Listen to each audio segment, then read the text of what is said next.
Long ago, in the land of Egypt, a new pharaoh feared the growing number of Israelites.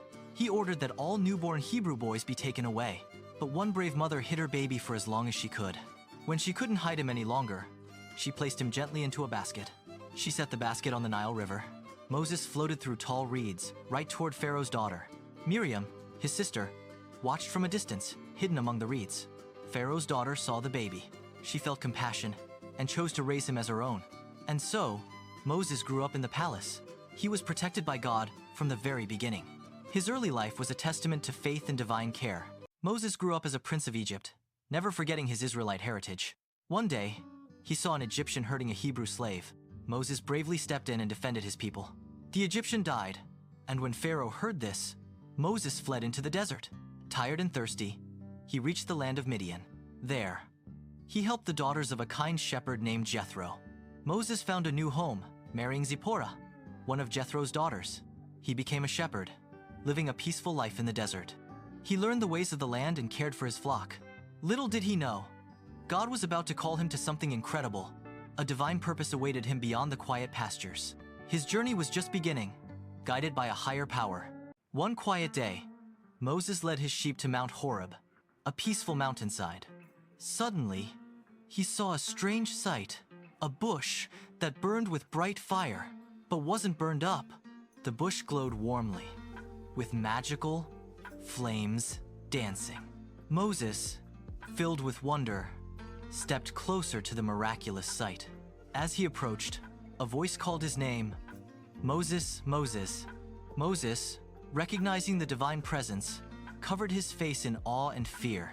God spoke, "I have seen my people suffering in Egypt," their cries heard. "I am sending you, Moses, to Pharaoh to bring them out of bondage." Moses felt afraid and unsure, questioning his ability for such a task. But God promised, "I will be with you every step of the way." And so, with his shepherd's staff firmly in hand, Moses began his journey. He set off, heading back to Egypt, ready to fulfill God's powerful call. God sent Moses back to Egypt with a message, "Let my people go." But Pharaoh refused to listen. So God sent 10 signs to show his power. First, the Nile River turned to blood as Moses stood before Pharaoh. Then came frogs everywhere. Next, tiny gnats filled the air, followed by flies swarming the land. The livestock became sick, and painful boils appeared on the Egyptians. Hail fell from the sky, like crashing ice, and then locusts came and ate everything green. After that, darkness covered Egypt for 3 whole days. Finally came the last plague. The firstborn of Egypt died, but God protected the Israelites who obeyed him. At last, Pharaoh let the people go. Soon, he chased them to the Red Sea. Moses lifted his staff. God parted the waters. The Israelites walked across safely on dry ground. After God parted the Red Sea, Moses led the Israelites through the wilderness. At Mount Sinai, God gave Moses the 10 Commandments, shining on stone tablets. The tablets glowed in Moses' hands, a divine light for all to see. For many years, Moses guided the people through their long journey. They traveled through various camp scenes, learning and growing together. Moses taught the children and families, sharing God's laws with wisdom and love. He watched them grow, a strong and faithful community. But Moses himself would not enter the promised land.